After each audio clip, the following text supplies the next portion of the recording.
Ada linknya kan yang maju. Mau nggak mau. Mau nggak mau. Tapi kita mau melihat tentunya untuk match kita yang kelima teman-teman. Match terakhir di hari kita yang pertama minggu yang keempat. Gimana? Dari Exort dan juga Fabian bersama Assassin. Harusnya permainan early pressure ini dibawakan oleh kedua belah tim. Dan dari buffnya berbeda ya. Kayak mereka nggak mau nabrak, mungkin kita melihat Drew bersama dengan Kizuto di bagian mid lane. Aran bahkan dia yang kena pressure, datang Elzura pun untuk bantu ngezoning. Biasanya gini ya, kalau ada tim yang pakai glue, pasti mid lawannya itu clear cepat pertama, langsung ke landingnya dia. Iya. Tadi biasanya juga gitu kan ya? Tadi juga gitu. Parsia kalau tadi. Tapi kalau ini mungkin karena glue-nya juga punya potensi early dengan slam-slamnya, efek slow, ditahan duluan sama Geek. Bisa. Dan untuk gold lane yang tadi udah sempat kita bilang juga kayak agak bonyok juga sih sebenarnya nih Kari. Karena udah langsung jadi prioritas juga nih. Dia Exort pun turun ke gold lane langsung. Jadi harus hati-hati, Altamis udah harus main satu boost di belakang. Harus agak sabar aja lah ya sampai nunggu rotasi atau mungkin landing push dari XP-nya ini harus dimenangkan atau di area mid-nya. Karena space-nya Kari ini agak sedikit tertahan kali ini. Ya, onward barusan. Tapi kalau untuk Lunox jujur belum level 4, belum ada Darkening, dia belum bisa ngasih damage yang maksimal sih untuk di awal ya. Dan Altamis kayaknya perlu backup sih. Udah di press kayak gini, walaupun dia nggak tumbang, tapi dia nggak dapetin farming yang nyaman, agak susah nantinya. Dan Vian langsung dibanting dengan onward, masuk kali ini Kizuto yang masih belum level 4, Fabian depan. Shatter bersama dengan Flicker yang nggak connect, sayang banget. Dan kali ini source besar yang udah keluar bakal jadi informasi penting. Iya, tapi tiba-tiba Aran di arah atas. Ternyata Elzura dan juga Maef masih nggak mau melepas matanya dari Aran. buang Flicker belum level 4 loh Aran. Iya, ini ketinggalan bakal jauh banget dari segi XP-nya. Dan posisi dari pemain-pemain Geek ini bisa untuk ngedapetin satu buah objektif Turtle. Yang dimana Fabian udah pakai Code Shadow-nya. Ya, pasti dapat sih. Tadi itu mereka nyoba untuk curi ya, kelihatan banget. Ngecek sih sebenarnya. Iya, mau nyuri juga. Ngetes. Kalau memang pas dapat syukur enggak ya udah. Harusnya nunggu Drew nggak sih tadi? Nunggu Drew buka. Iya. Bisa jadi ada korban tadi kalau Drew buka. Iya sih. Cuman ya itu dia turtle pertama ternyata Geek loh. Yang tadi kita lihat dari statistik. Geek ini cukup kalah ya dari aura tadi, dari stat turtle-nya, lord-nya juga. Iya. Tapi ternyata malah di setup oleh Geek. Oke. Mungkin mereka lebih nyaman dengan komposisi draft seperti ini juga sih. Yang bahkan bisa dibilang early pressure-nya mereka bawa Lilia, bawa Link, bawa Kaja. Bahkan targetnya udah ke gold lane terus-terusan nih. Altamis bakal digempur. Tapi bagian belakang onward ternyata mendapatkan target yang mahal. Vian belum sempet darik, udah tumbang duluan. Tempest of Blade di bagian depan harus tumbang juga dari Drew. Fabian juga menjadi target selanjutnya, masih ditabrak Kizuto. Hampir saja di dive, namun paling enggak mereka masih punya satu Altamis yang belum tumbang sama sekali.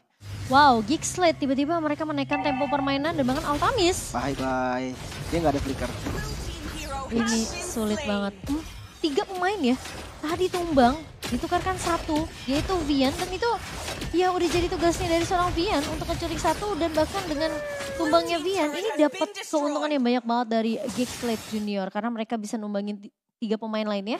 Dan peranan yang penting di mana Altamis yang bakal jadi ujung tombak dari Aura itu berhasil ditumbangkan.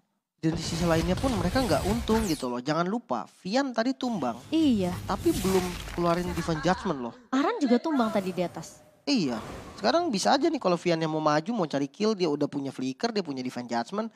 Link yang dapat kill lagi tadi kan dari Exort itu udah, wah enak banget sih ini untuk Kickslate. Limitnya Elzura juga bisa menangin wave kalau memang mereka mau lawan Kizuto. Aran coba untuk ngerusuh, permainan agresif yang masih berani untuk ditunjukkan. Tapi hati-hati karena punishment bisa saja terjadi. Split-split mau nggak mau dikeluarkan. Dan ini cuma buat buying time. Karena di bagian Lordnya udah di set up langsung. Drew menjadi korban nampaknya. Dan nggak bisa dapetin turtle sama sekali. 2 kejadian yang dilakukan secara bersamaan. Cukup bahaya untuk Aura Blaze. Ya, dan Drew, ingat loh, Drew ini salah satu orang yang bisa ngejagain pemain-pemain dari Aura. Karena posisi Aran, ini dia nggak bisa ninggalin lane-nya dengan seenaknya. Karena yang nge-pressure ini adalah 2 pemain dari Geek, Elzura dan juga Maef. Elzura ketika untuk bisa mainin rotasinya ngebantu pemain-pemain dari Geek di lini bawah, itu Maef bener-bener clear cepet.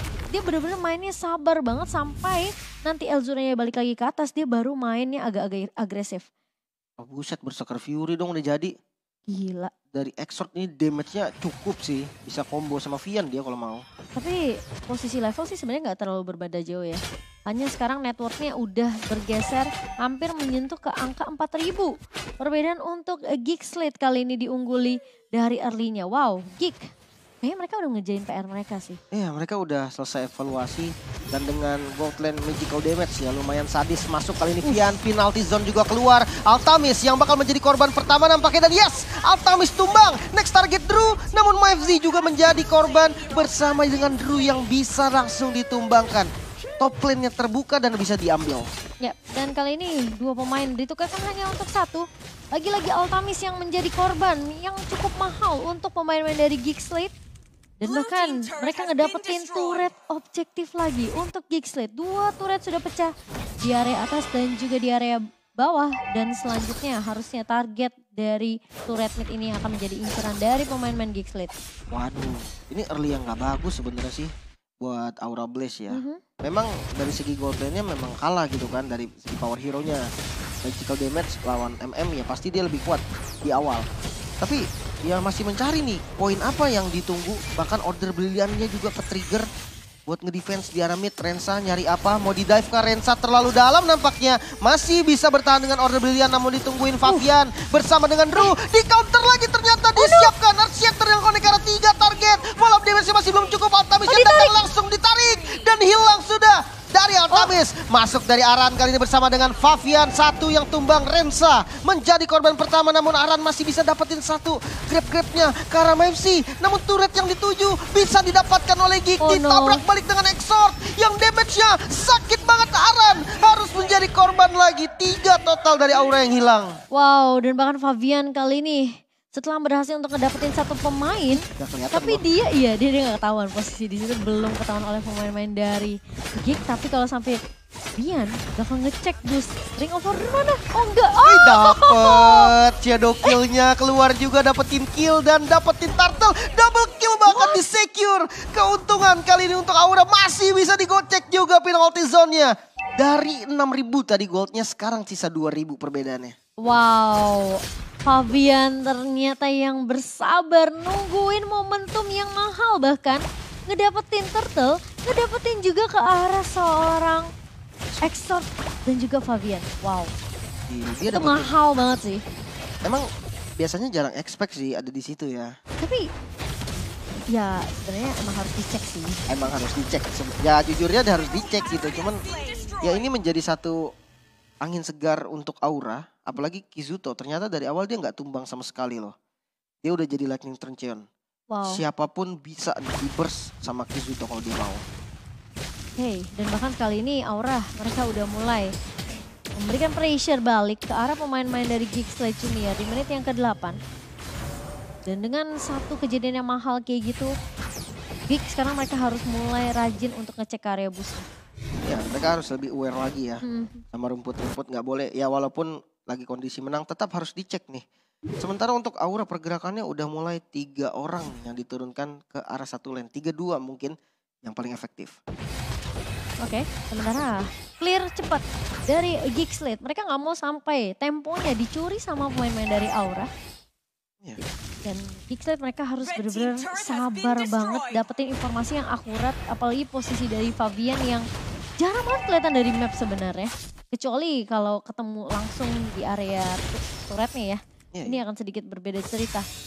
Ternyata Fabian memang 4 kill ya. 4 kill dan dia tumbang sekali doang loh.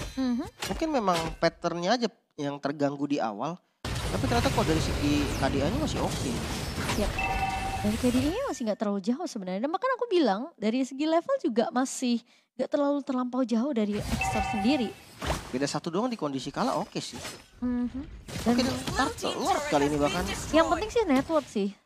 Network ya? Karena dari segi network goldnya ini bakal ngebantu dari segi effort juga kan.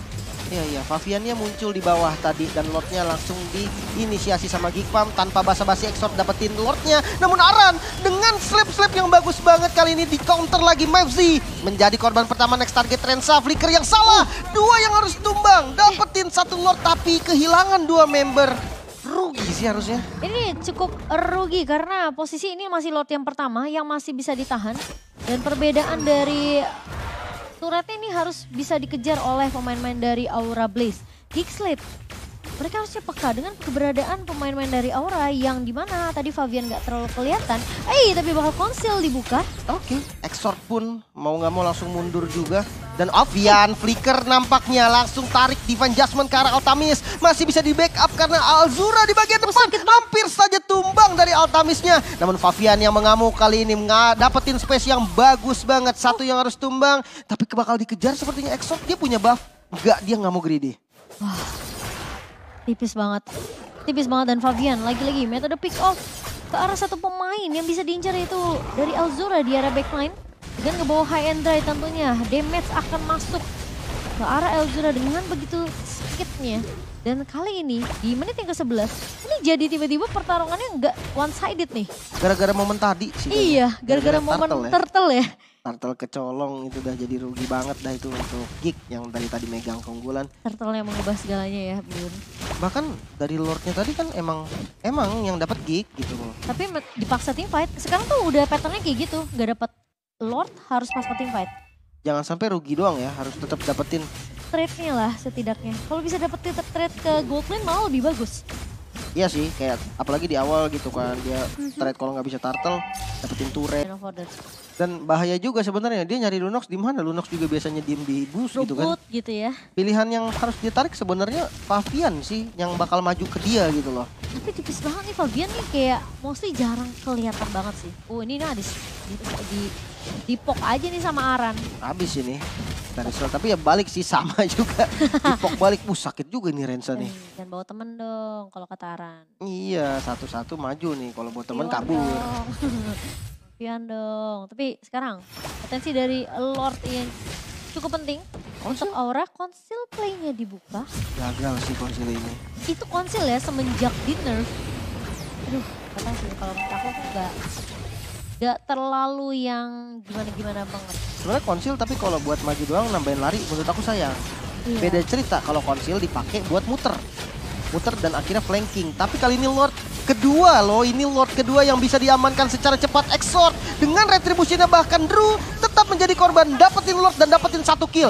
Keuntungan untuk Geekslate kali ini Mavzi yang bakal coba ditabrak di bagian depan. Shadow kill keluar, satu yang tumbang, kali ini Alzura juga harus kabur. Rensa juga masih bisa selamat, satu dibayar satu.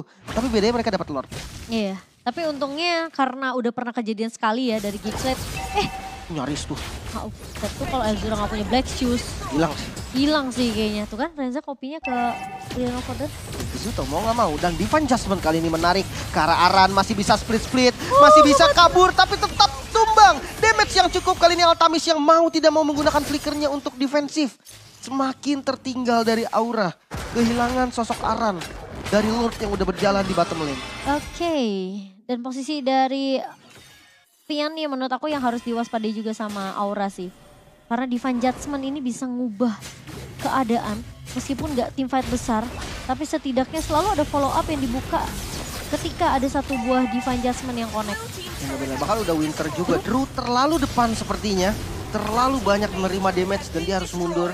Satu base turret didapatkan. Tapi kayaknya ini doang deh. Atau mungkin mau dipaksain lagi ke arah midnya. Shadow kill loh tadi barusan dari Favian. Shadow kill dia tadi.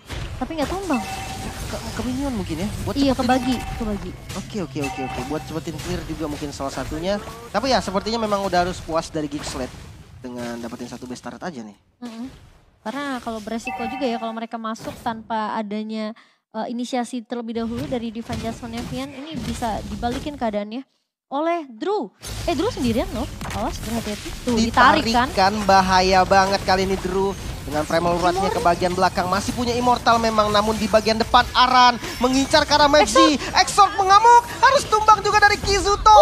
Di depan juga sama halnya dengan jungle yang mengamuk, namun Favian masih bisa di counter. Aran tersisa sendiri di depan 1 lawan 3, masih bisa naik. Untungnya Winter Truncheon masih bisa menyelamatkan Rensa sepertinya karena damage dari Aran kurang dan dikepung. Aran turun sama dengan tumbang kali ini. Gak ada split dan masih bisa dapetin 1 immortal yang pecah. 1 nilai yang sangat positif tapi menyisakan Altamis sendiri. Mampukah dari Geekslate untuk tahan game ini? Dan sakit sih itu nempel-nempel dari Shuriken-nya. Namun Tempest of Blade kali ini Altamis ditarik dan wipe out. Kali ini didapatkan oleh Geekslate. Langsung strike push ke arah base-nya. Pakai Primal Urat dulu kali ini, fokus ke arah minion dan gak bisa.